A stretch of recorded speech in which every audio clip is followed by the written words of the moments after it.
वासुदेव श्री कृष्ण हम सबके आराध्य तो हैं ही, मार्गदर्शक भी है। और मार्गदर्शक उसे कहते हैं जिसके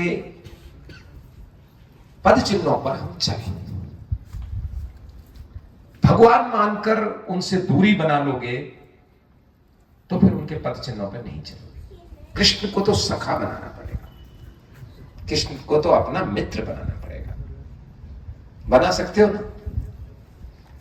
मित्र को हम फॉलो करते हैं, सखा को हम फॉलो करते हैं। मित्र जैसा करता है वैसा हम करते हैं। और कृष्ण के जो ज्ञान देने का तरीका है गीता में, वो किसको दिया? अर्जुन को। अर्जुन उनका सखा था, परम सखा, परम मित्र। सखा भाव से ज्ञान दिया जाता है, वो अच्छी तरह से समझ बैठता है। हमारे बीच में सनातन धर्म रक्षा पीठ के अध्यक्ष और श्री कृष्ण जन्मभूमि प्रकरण के जो कोर्ट में केस है, उसके मुख्य पक्षकार युवा संत क्रांतिकारी स्वामी कौशल किशोर ठाकुर जी महाराज विराजमान हैं। उनकी मधुर वाणी आपने सुनी। वृंदावन में उनका आश्रम है और उनका एक ही लक्ष्य है कि मेरा गोविंद अपनी जन्मभूमि में वैसे ही आ जाए जैसे राम जन्मभूमि में राम आए। इसमें भी आप सबको सहयोग करना चाहिए। राव साहेब, इनका नंबर आप ले लेना, और इस मिशन में भी सबका सहयोग बनता है। आज थोड़ी सी देर हम बात करेंगे क्योंकि ज्यादा समय तो है नहीं। वो गीता का टाइम हो जाएगा, 2 बजे से शुरू हो जाएगी और यहां से कम आधा घंटा से भी ज्यादा टाइम लगता है। चीज चाहे भगवान ने बनाई हो चाहे आदमी ने बनाई हो, यदि वो अपना उपयोग जिस काम के लिए बनाई है बंद कर दे, तो क्या हम उसे रखेंगे या उसका अस्तित्व रहेगा? जैसे एक पीपल का वृक्ष होता है, उसको व्यक्ति लगाता है छाया के लिए। पीपल का वृक्ष जब तक छाया देता है, हम पीपल के वृक्ष के पास रहते हैं, उसको रखते हैं। एक वृक्ष आम का होता है। आम का वृक्ष आदमी छाया के लिए नहीं लगाता। लगाता है क्या कोई आम का वृक्ष? आम का वृक्ष लगाता है आम के लिए। जब तक वो मीठे और रसीले खट्टे मीठे आम देता रहेगा, हम आम के पेड़ को रखेंगे। जिस दिन उसने फल देना बंद किया, मेरी भाषा तो समझ आ रही है ना आपको? हाँ, थोड़ा सा फर्क है ना। आप खानदेश के लोग हैं, ईरानी भाषा बोलते हैं, मैं राजस्थान का हूं। राजस्थानी तो नहीं बोल रहा, लेकिन हिंदी बोल रहा हूं ताकि आपको समझ बैठे। तो आम के पेड़ को हम उसी दिन काट देंगे जिस दिन उसमें आम आना बंद हो जाएगा। काट देंगे। क्यों? उससे छाया क्यों नहीं लेते हम? इसलिए नहीं लेते, छाया के लिए थोड़ी बनाया भगवान ने उसको। छाया के लिए तो पीपल का पेड़ है। एक और पेड़ होता है जो एक ही साल रहता है, पपीते का। पपीते के पेड़ को पपीता आते ही हम काट देते हैं कि नहीं काट देते बाद में? क्योंकि हमें पता है अभी ये फल नहीं देगा। तो हर चीज को भगवान ने जो बनाया है, वो जिस काम के लिए बनाई है, वो काम जब तक वो करेगा तब तक उसका अस्तित्व रहेगा, वरना मिट जाएगा। ये तो भगवान ने बनाई है। एक कुम्हार होता है। कुम्हार को आपके यहां क्या बोलते हैं? जो मिट्टी के बर्तन बनाता है, पॉटर, कुम्हार ही बोलते हैं ना। वो कुम्हार मिट्टी के बर्तन बनाता है और मटका बनाता है, और उस मटके को तय कर देता है कि इस मटके में जल रखा जाएगा जो ठंडा होगा, शीतल के लिए। कई बार वो मटका ठंडा पानी करना बंद कर देता है। तब हम क्या करते हैं? उस मटके को हटा देते हैं। फिर उसमें क्या करते हैं? उसमें चौकर भर देते हैं, नमक भर देते हैं। पहले आता था ना खड़ा नमक। अब कुम्हार ने उसको नमक भरने के लिए बनाया था क्या? नहीं बनाया। पर हमने नमक क्यों भरा? क्योंकि वो अपना काम ही बंद कर दिया उसने। पानी ठंडा नहीं करता, वो शीतल ही नहीं करता पानी। हमारे राजस्थान में तो उसको उतरना बोलते हैं कि अब मटकी तो उतर गई, मतलब उतारे पे आ गई, वो अपना काम बंद कर दी। कोई भी चीज दुनिया की, चाहे वो भगवान ने बनाई हो चाहे इंसान ने बनाई हो, जब वो अपना काम बंद कर देती है तब उसको लोग उठा के फेंक देते हैं। ये सोफा का कुर्सी है, जब तक ये ठीक ठाक रहेगा तब तक बैठने का काम करेगा, जब तक तो अपन इसको रखेंगे। और जब इसने बैठने का काम बंद कर दिया तो क्या करेंगे? जला देंगे इसको। अब ये देखो कि हम किस काम के लिए बने हैं। देखना चाहिए कि नहीं देखना चाहिए? देखना चाहिए। हम बाजार में गाय खरीदने जाते हैं तो जैसे ये भाव बैठे हैं ऐसे 10-5 आदमी सलाह देते हैं नस्ल की खरीदना, अच्छी नस्ल की खरीदना। कहते हैं गिर लेके आना, थार पर कर लेके आना। किसी को कुत्ता पालना होगा तो 3 आदमी सलाह देंगे अच्छी नस्ल का पालना, अल्सेशियन लाना, जर्मन शेफर्ड लाना। कहते हैं किसी को घोड़ा खरीदना होगा तो बोलेंगे मारवाड़ी घोड़ा लेके आना, काठियावाड़ी लेके आना, नस्ल का लेके आना। जानवरों को छोड़ो, यदि हम सब्जी भी खरीदने जाते हैं तो साफ बताते हैं पहाड़ी आलू लेके आना। कोई भी चीज दुनिया की हम खरीदने जाते हैं तो नस्ल की चाहते हैं, क्वालिटी की चाहते हैं, ब्रांड की लेना चाहते हैं। राव साहब शर्ट खरीदने भी जाएंगे तो बिल्कुल ब्रांड की, जूता खरीदेंगे तो ब्रांड का खरीदेंगे, मोबाइल खरीदेंगे तो एप्पल का खरीदेंगे। सब चीज हमको कैसी चाहिए? शुद्ध चाहिए, क्वालिटी की चाहिए। और इंसान बोले ये तो कैसा भी चलेगा। ऐसा हो सकता है क्या? इंसान भी हमको नस्ल का चाहिए। आपके गांव में तो अभी बैल हैं, हमारे तो खैर इनका पूरा हो गया टाइम, वहां तो बैल बिल्कुल बंद हो गए। एक जर्सी गाय का बैल आता है, वो रखते हो क्या आप? क्यों? वो हाइब्रिड है, वो वर्ण संकर है, वो दोगला है। अब दोगला बैल नहीं रखते आप, तो दोगला इंसान चलेगा क्या? आप दोगले बैल को नहीं रखते, हाइब्रिड टमाटर खरीद के नहीं लाते, कोई भी चीज दोगली नहीं चाहिए, तो क्या दोगला इंसान चलेगा? नहीं चलेगा। फिर ये जो दोगले इंसानों की भीड़ लग रही है, लोग कह रहे हैं कोई फर्क नहीं पड़ता, आदमी आदमी सब बराबर हैं, सबका खून बराबर है। तो हमको सोचना चाहिए कि खून का बिगाड़ होने के बाद फिर क्या होगा। नस्ल एक बार बिगड़ जाती है तो उसके सुधार की कोई गुंजाइश नहीं। माता बहन बहुत बैठी हुई है यहां, सब दूध गाय का निकालना भी जानती हैं, उसको गर्म करना भी जानती हैं। आप दूध निकालते हैं, उसको गर्म कर दो, देखो तुरंत गाय बोली है जब भी दूध का नाम आया।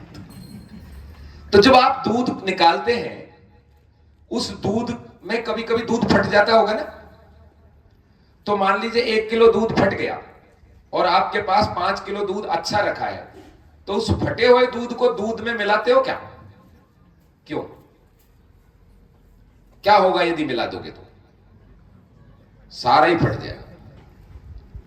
फटा हुआ दूध 50 ग्राम भी यदि आपने 5 किलो दूध में भी डाल दिया तो सब फट जाएगा। 10 किलो दूध में भी यदि 50 ग्राम दही डाल दोगे तो क्या होगा? 10 किलो 50 ग्राम दूध बनेगा या 10 किलो 50 ग्राम दही बनेगा?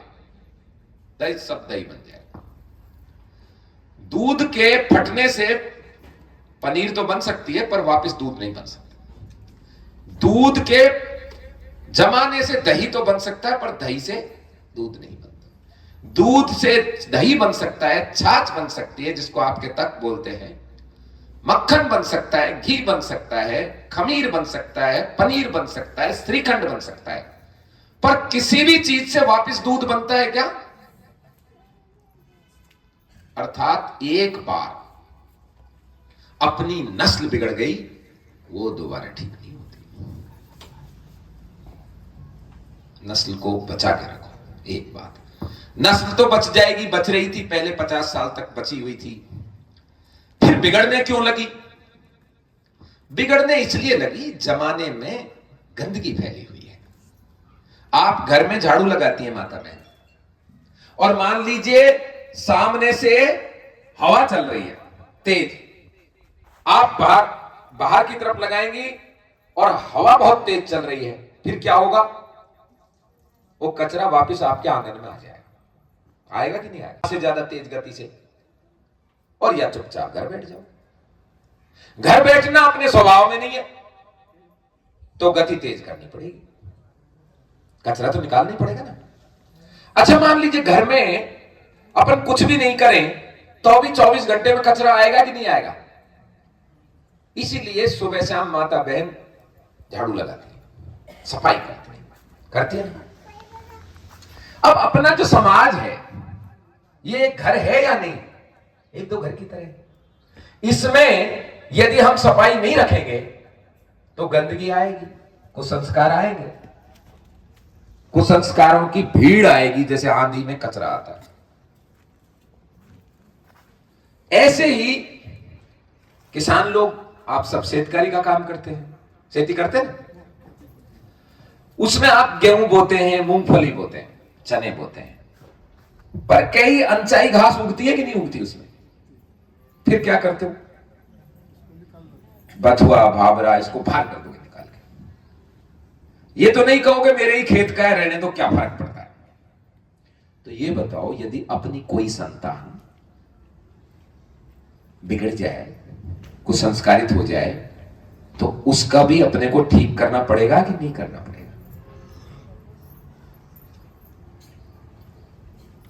भगवान कृष्ण से बड़ा कोई ईश्वर है क्या? आपकी आस्था है कृष्ण भगवान में? भगवान मानते हो आप? कोई ऐसा तो नहीं है जो नहीं मानता हो? अच्छा, आप में से गीता कितने लोगों ने पढ़ी है? कौन से धर्म के?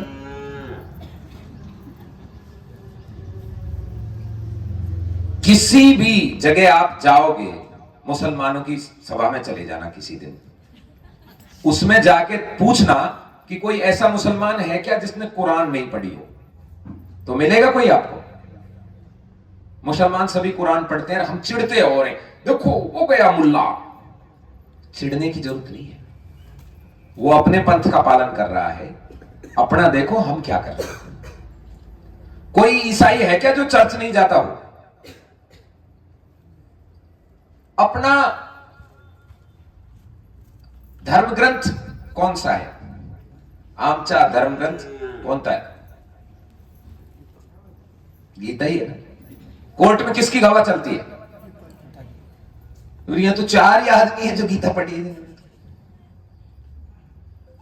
सुबह से लेके शाम तक टीवी खोलोगे, धर्म का उपदेश देने वाले मिल जाएंगे आपको। देव की नंदन, जया किशोरी, ये किशोरी, वो ठाकुर, वो ये, सुबह से ही चालू। उनमें गीता पढ़ता है क्या कोई? है? गीता की बात करता है कोई? फिर ये धर्मज्ञ हैं कि पापी हैं? कृष्ण भगवान गीता में ये कह रहे हैं, इसके अलावा कोई शास्त्री नहीं है, इसके अलावा कोई ग्रंथ ही नहीं है। हे अर्जुन, इसे जानकर फिर कुछ भी जानना शेष नहीं रहेगा। इस ज्ञान को विज्ञान सहित तुझे बता रहा हूं। कैसी अपनी दुर्भाग्य है। 5000 साल पहले कृष्ण भगवान रथ में बीच युद्ध क्षेत्र में खड़ा करके कह के जा रहे हैं अर्जुन को। उनको पता था आगे आने वाली पीढ़ी ऐसी होगी, जो है तो बड़े बड़े तिलक लगाने वाले, लेकिन उनसे कोई पूछेगा गीता के ज्ञान की तो बिल्कुल मना कर देंगे कि नहीं, हमने नहीं पढ़ी। क्यों नहीं पढ़ी हमने गीता? और सुनो, अभी तक तो आपने पढ़ी नहीं, और अभी जो पढ़ रहे हो ना, वो भी उन्होंने दूषित कर दी। उसमें संस्कृत में कुछ लिखा है और हिंदी में कुछ लिख दिया, मराठी में कुछ लिख दिया।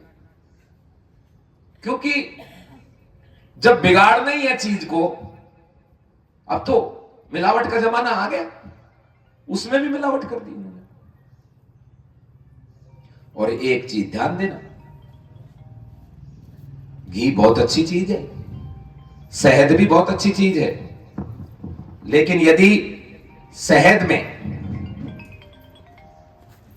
और घी में दोनों को मिला दिया जाए तो क्या बनेगा? जहर। कितनी अच्छी चीज लगो, दोनों अलग अलग, दोनों को यदि मिला दिया गया तो वो हमारा जीवन हर लेगा, जहर बन जाए। तो इन जहरों से बचो। हमारी अपनी पद्धति अलग है, हमारा सिद्धांत अलग है, हमारा ग्रंथ अलग है, फिर हम ये इन भीड़ों के साथ कैसे जा रहे हैं? ये क्या करेंगे, एक आध बात तो अच्छी करेंगे आपसे, जब आपको लगेगा ओ बड़े महान ज्ञानी आ गए, और फिर आपके विरुद्ध आपकी जड़ काटने का काम शुरू करते हैं। ये जो कुर्बानी देते हैं ना मुसलमान, ये क्या करते हैं, पहले उस बकरे को खूब खिलाते हैं पिलाते हैं, सुबह से शाम तक उसका बढ़िया करते हैं। बकरा समझता है मजे हो गए, मैं तो यहां अच्छी जगह आ गया, और फिर उसको काट के खा पी जाते हैं। ऐसे ही कई बकरे हम तो नहीं बन रहे कि हमको बड़ा बड़ा चढ़ा के आइए राव साहेब, ठाकुर साहेब, आप तो बहुत बड़े हैं, अरे साहब आइए आइए, फिर बैठिए, ये लीजिए आप नाम लीजिए और आप करो भगवान का भजन। भगवान का भजन करें, भगवान तो ये कह रहा है जो मैंने काम दिया उसे कर लो। अच्छा मुझे ये बताओ राव साहब, कितने भाई हो आप? दो। आप बड़े हैं कि छोटे हैं? मैं बड़ा। आप बड़े हैं, दूसरा छोटा है। छोटे का क्या नाम है? समाधान। अच्छा, वो समाधान है पूरे के पूरे, वेरी गुड। मान लीजिए एक तो समाधान है, एक राव साहब, और इनके पिताजी ने इनको बोला कि बेटा मेरी आंख में दर्द हो रहा है, मुझे आंख की आई ड्रॉप लेके आ जाना या चश्मा ले आना जब से। और राव साहब वहीं बैठ जाते हैं और पिताजी के पैर दबाने लगते हैं और कहते नहीं पिताजी आप तो बहुत महान हैं, आपने तो हमको बहुत अच्छा किया, आपने पढ़ाया लिखाया, आपसे अच्छा दुनिया में कोई नहीं है। और वहां बैठ के स्तुति गान करते हैं, शाम कर देते हैं, जाते ही नहीं है। और दूसरा जो समाधान है उसको भी कहा कि बेटा मेरे को चश्मा लाना, उसको पता लग गया ये तो चश्मा उस्मा तो लाना नहीं, यहीं बैठ के ये गाना गाएंगे। उन्होंने प्रणाम किया और बाजार में जाके धुले में जाके चश्मा लाके दे दिया। अब बताओ इनके पिताजी को अच्छा कौन लगेगा? ये जो सुबह से लेकर शाम तक स्तुति गान करते रहे, या इनके भाई समाधान जो लाके चश्मा लाके देते? समाधान अच्छा। क्यों अच्छा? वो लगता है जो अपने हमारे दिए काम को पूरा कर दे, स्तुति गान नहीं। तो ये पिताजी तो इनके लौकिक पिताजी हैं, इनके पिताजी हैं। एक बड़ा पिताजी और है ना सबका, है ना? उसने भी तो कोई काम दे रखा होगा, या उसने ऐसे ही बच्चे दे दिए, सब पैदा कर दिए? हम सबका बड़ा पिता परम पिता परमेश्वर भगवान श्री कृष्ण है ना। तो कृष्ण भगवान ने भी तो काम दिया है, पता नहीं चल रहा क्या? गीता में यही तो बताया है उन्होंने कि मैंने किसको क्या काम दिया है, और उस दिए गए काम को अपन नहीं करें और स्तुति गान करें, तो जब लौकिक पिताजी को अच्छे नहीं लग रहे तो पारलौकिक पिता को ये अच्छे कैसे लग सकते? ये बात समझने की है।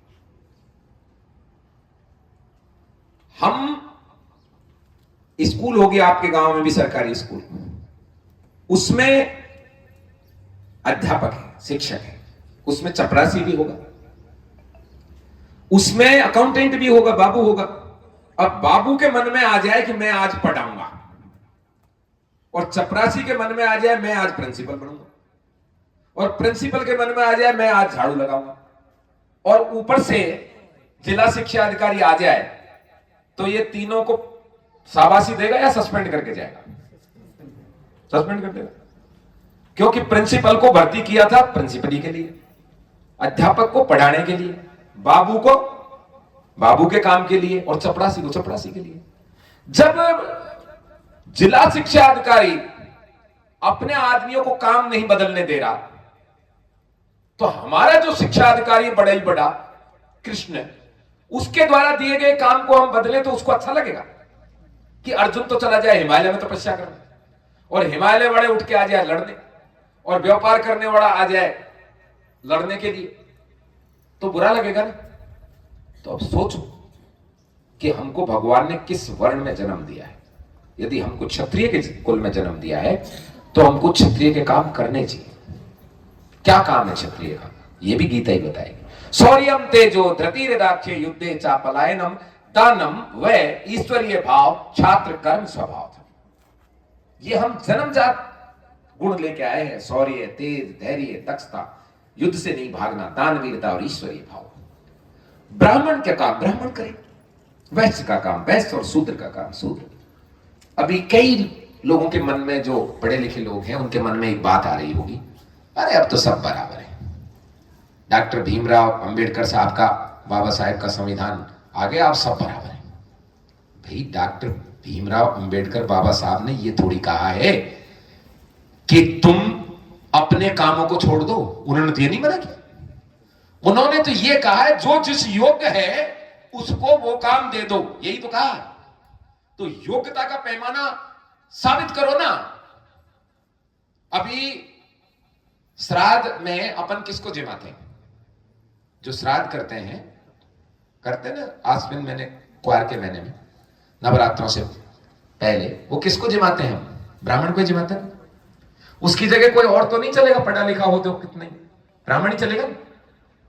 तो बाबा साहब का संविधान 26 जनवरी 1950 से लागू है और ब्राह्मण का काम ब्राह्मण से ही कराया जाता है। और जो वैश्य समुदाय है, जैन हैं, अग्रवाल हैं, मारवाड़ी हैं, उनके बच्चे बस में कंडक्टर देखे क्या आपने कभी?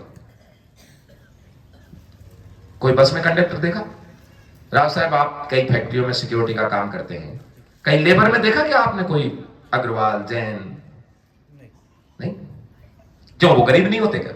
गरीब तो वो भी होते होंगे, पर वो व्यवसाय करता है। जब वो गरीब होता है तो 1000 रुपए की सब्जी लाएगा, ठेला लगाएगा और अपनी सब्जी बेच लेगा। पान का खोखा खोलेगा, पान बेच लेगा। वो व्यवसाय करेगा, क्योंकि व्यवसाय उसके जीन में है, उसके वंशानुगत गुण है। मंदिर का पुजारी ब्राह्मण नियुक्त करते हैं, पूजा कराने के लिए ब्राह्मण लाते हैं, इसमें बाबा साहब ने तो कोई रोक नहीं लगाई। फिर सारा की सारा काम क्षत्रिय पे क्यों आ पड़ा कि क्षत्रिय छोड़ दो बाकी काम? हमको भी रक्षा करने के लिए राज्य चाहिए, चाहिए कि नहीं चाहिए? रक्षा कौन करता है? आज मान लीजिए कोई चोट पड़े, कोई चोरी हो, तो अपन किसको फोन करेंगे? पुलिस को। पुलिस क्या ज्यादा तगड़ी होती है क्या? उसके पास अधिकार है सरकार का, उसके पीछे राज सत्ता खड़ी है। हम भी रक्षा करेंगे तो तब कर सकते हैं जब हमारे पास में सत्ता हो। सत्ता में रहकर रक्षा करना क्षत्रिय का काम है। हम तो इससे दूर हट गए। ये भाव ही नहीं है हमारे बीच में कि हमें सत्ता में आके रक्षा करनी चाहिए। ये यही छत्राणी हैं जो यहां बैठी हैं। इनके ही गर्भ से शिवाजी महाराज जैसे, महाराणा प्रताप जैसे, सम्राट पृथ्वीराज चौहान जैसे, मैं तो कहता हूं राम और कृष्ण जैसे, सब इनसे ही पैदा हुए हैं। जमीन में कोई कमी नहीं है। फिर क्या बीज में कमी है? नहीं, बीज में भी कोई कमी नहीं है। ये जो यहां बैठे हैं ना सज धज के, इन्हीं में से दशरथ, वसुदेव, महाराज हरिश्चंद्र, राणा उदय सिंह, सोमेश्वर जी, सब इन्हीं में से थे। फिर कमी कहां आई? ये विचार करना चाहिए। कमी आई संगति में, वातावरण में, संस्कार में। इसको दूर करना हमारा काम। इसी के लिए तो हम आए हैं। इस कुसंगति को, इस कुसंस्कार को, इस भावना को दूर करने के लिए राम राज्य मिशन आपके गांव गांवों में आता है। और इसी के लिए श्री कृष्ण गीता का मुख्य उद्देश्य है कि लोग अपने आप को पहचाने और अपने पहचान कर अपने योग्यता के अनुसार जो ईश्वर ने जिसको जैसा काम दिया है उसे करें। कैसे होगा? शुरुआत कहां से करें? एक दिन में तो होगा नहीं। कोई आदमी बीड़ी पीता है, दिन में 10 बीड़ी पीता है। आप कहोगे कल से छोड़ दो, तो वो छोड़ेगा तो नहीं, चोरी छिपे जाके पिएगा। अपन ऐसा करते हैं, उसको बोलते हैं भाऊ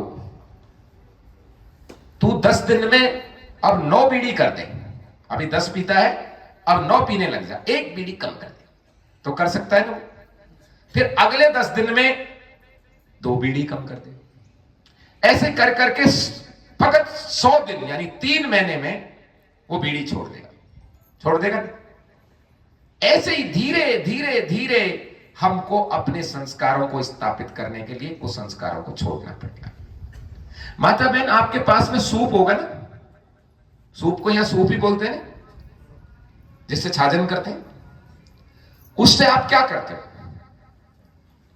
उससे आप गेहूं को एक तरफ और चने को एक तरफ करते हो, उससे आप गेहूं को एक तरफ, मक्का को एक तरफ और उसका कचरा है उसको एक तरफ, ऐसे ही करते हो। मैं भी यही करता हूं, मेरा भी काम यही है। जो अपने लक्षण हैं, अपने संस्कार हैं, उनको मैं अंदर की तरफ करता हूं और जो दूसरे के कुसंस्कार हैं उनको झाड़ देता हूं बाहर। तो हमारा और आपका तो काम एक ही। तो अभी आप सूप को बंद मत करो, इसको उठाओ। आप मुझसे ज्यादा जल्दी तरह कर सकते हो, जल्दी से इनको संस्कारों को भगा सकते हो। पूरे महाराष्ट्र में अब महिलाएं नंगे सिर रहती हैं, लेकिन हमारे ये देखो सब सिर पे है ना सबके पल्ला, कोई फर्क नहीं है ना, चाहे राजस्थान हो, चाहे यूपी हो, चाहे महाराष्ट्र, क्योंकि हमारा परिवार ही अलग है। अब दुनिया की देखा देखा हम उतार से जाएंगे तो बिगड़ जाएगा ना ठाकुर साहब। तो जरूरी क्या है? जरूरी है हमें अपनी चीज पहचाननी चाहिए।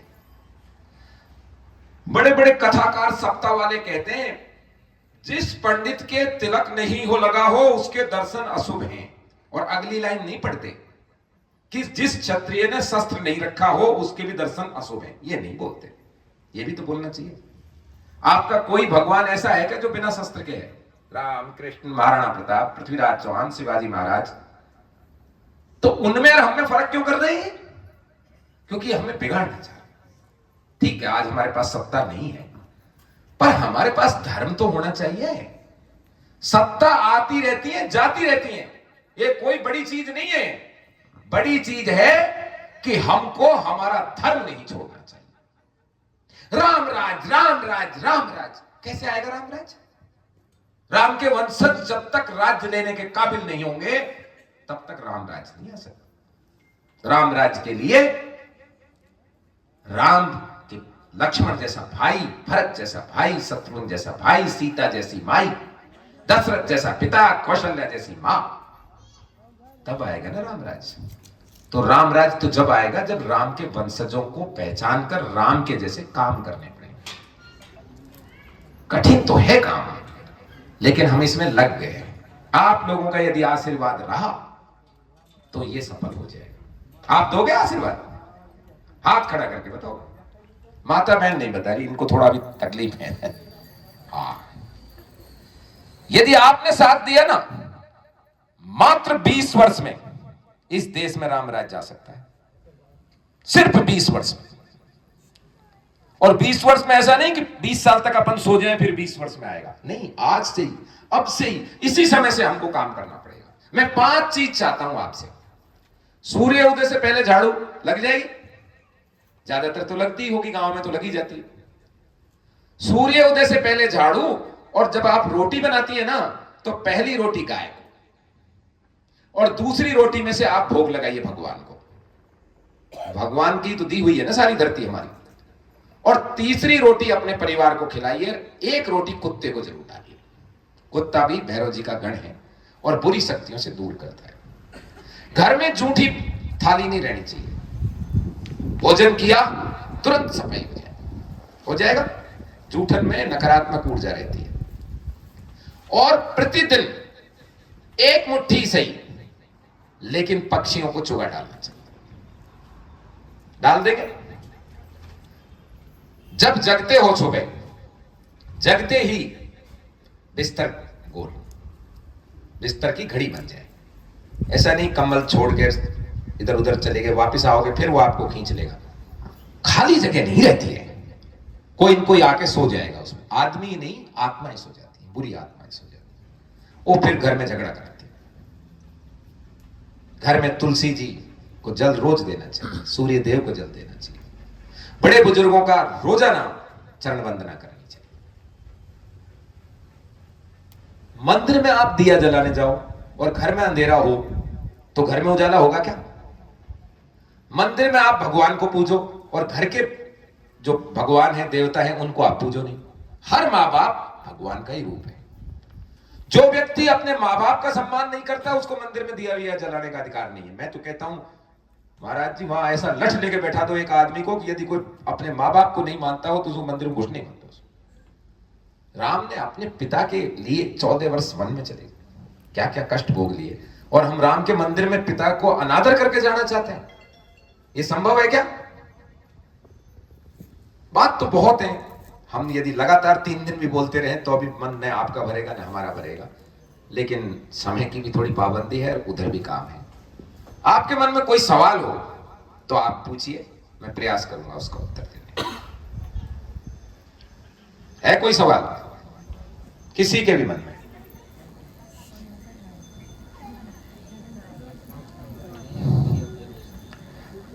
ये 5 काम तो हो जाएंगे। राव साहब की मौसी का काम है, ये खुद ही करवा लेंगे। इनको पता है, इन्होंने टाइप भी इन्होंने ही किए हैं। वो पूरा वो पत्र इनको भिजवा देना व्हाट्सएप पे पूरा।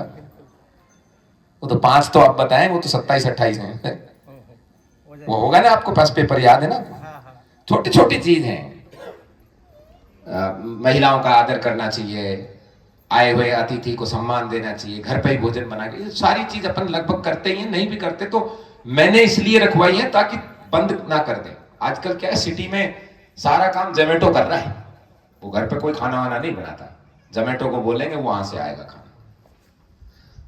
एक और बात आपको बतानी थी, हमारे जितने भी महिला हैं उनको कभी किसी की चरण वंदना, किसी के पैरों पे नहीं हाथ लगाना चाहिए, किसी भी पुरुष के। आपस में महिलाएं करें एक दूसरे का सम्मान। केवल अपने पति और सास ससुर और पति के जो बड़े भाई हैं, भाभी हैं, वहां तक सीमित है, किसी के भी नहीं। और मंदिर के पुजारी के तो बिल्कुल नहीं। वो वहां चपड़ासी है, आप उसके पैर छीने। चपड़ासी तो हमारा ही है, वो भगवान का ही तो पुजारी है। वो पैर ही छीने लग गए उसके, फिर भगवान का क्या करोगे? पूजनीय केवल भगवान है। पति चूंकि भगवान का रूप है, सास ससुर भगवान के रूप हैं, माता पिता भगवान के रूप हैं, तो लेकिन जो बच्चियां हैं ना, उनको पिताजी के पैर नहीं छीने चाहिए, क्योंकि पिताजी उल्टा उनको पूजा करके विदा करते हैं। ये ध्यान रखें, आज के बाद नारी शक्ति से, माता बहनों से किसी को पैर नहीं छूने चाहिए। केवल अपने सास ससुर के और अपने पति और पति के जो भाई वगैरह बड़े भाई लगते हैं उनके। ये कुसंस्कार आया दूसरी जगह से, देखा देखी।